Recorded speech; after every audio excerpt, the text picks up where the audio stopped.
So in Newton's picture of the world, there were two things. The natural tendency of an object to travel in a straight line, which was true on Earth or in space or anywhere, and there was the attraction of gravity, which was true on the surface of the Earth, and it was true up in space. Newton's breakthrough was to see that the moon's orbit around the Earth and a cannonball's motion on Earth were governed by the same law of gravity.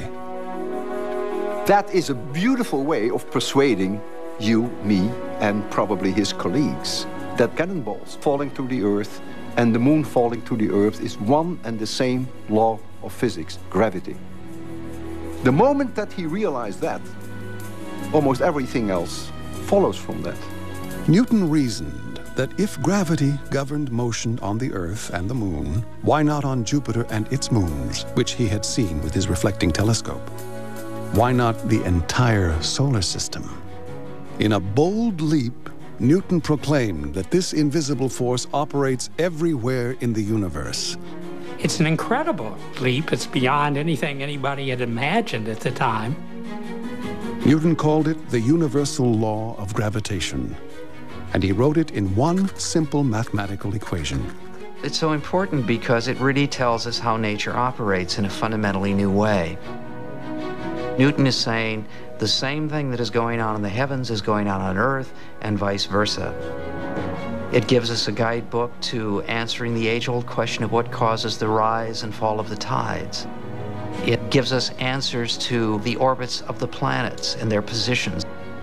It's a tremendous act of intellectual triumph, one of the great keystone, cornerstone pieces of our intellectual heritage. It was a total revolution. The universal law of gravity was a complete revolution the way that we think about the world, the solar system, therefore the universe, whatever the size of the universe was in those days, and therefore the way we think about ourselves. The Principia showed a promise that gravity by itself could account for virtually all the motions we know of in our planetary system. And the rest of science to this day has built off of that foundation.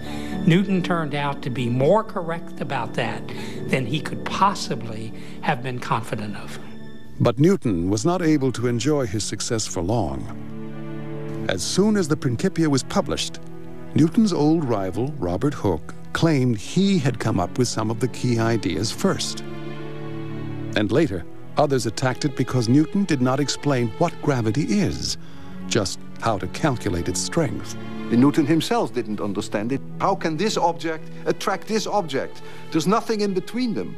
That seemed to them as going back to some sort of an occult philosophy. In fact, some think Newton's idea of gravity was related to the occult practice of alchemy.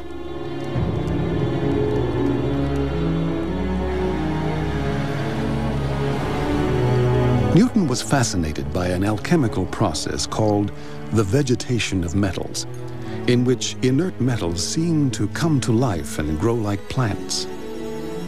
Today, we know this is just the reaction of mercury and silver with a solution of nitric acid.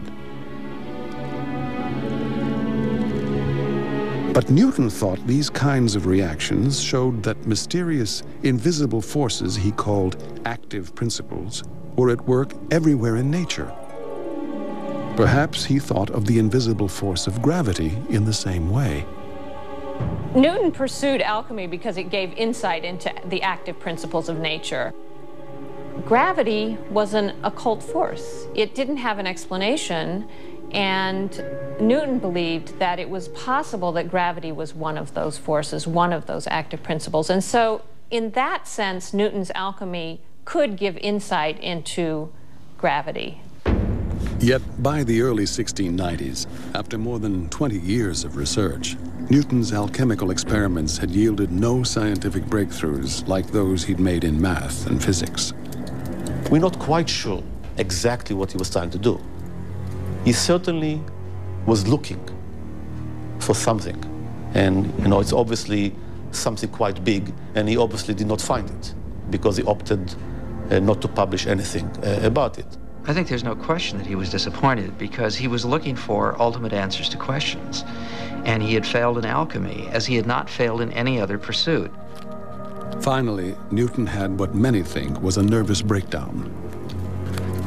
He made wild accusations against his few friends, charging one, the philosopher John Locke, with trying to embroil him with women.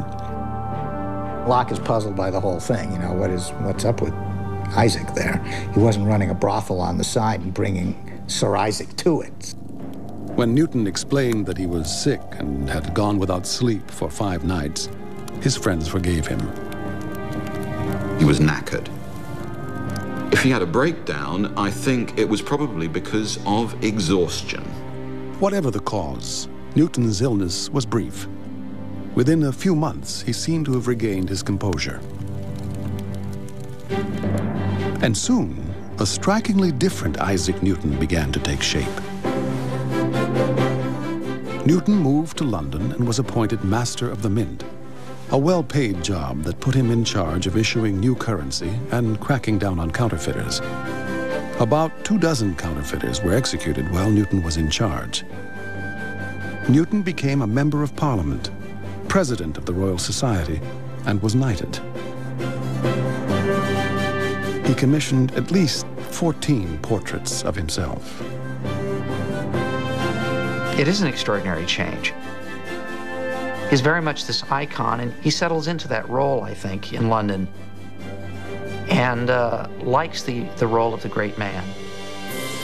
A year after Robert Hooke died, Newton published his second great masterpiece, Optics, which expanded on his work with light. At the end of this book, Newton finally wrote up some of his key ideas about calculus, 40 years after they were conceived. And although he had given up alchemy, he continued to devote himself to theology. Right up to his death, he tried to keep his heresy as secret as possible. And he thinks, there's no point trying to convince these people of what I'm doing because the time is not right. These people aren't fit to receive the kind of word that I'm giving out. Newton died in 1727. He was 84 years old. He was buried among kings and queens in Westminster Abbey, beneath a monument to his scientific achievements. His alchemy and passionate but heretical religious beliefs virtually unknown. Now, 2.5 centuries later, a new picture of Sir Isaac Newton is emerging, along with a new understanding of the roles that science, religion, and alchemy played in his life. He sees his world as one world. He sees his pursuit of truth as one pursuit, and whether it takes him to books of theology or to books of nature, whether it be books of astronomy or books of alchemy, it doesn't matter to him.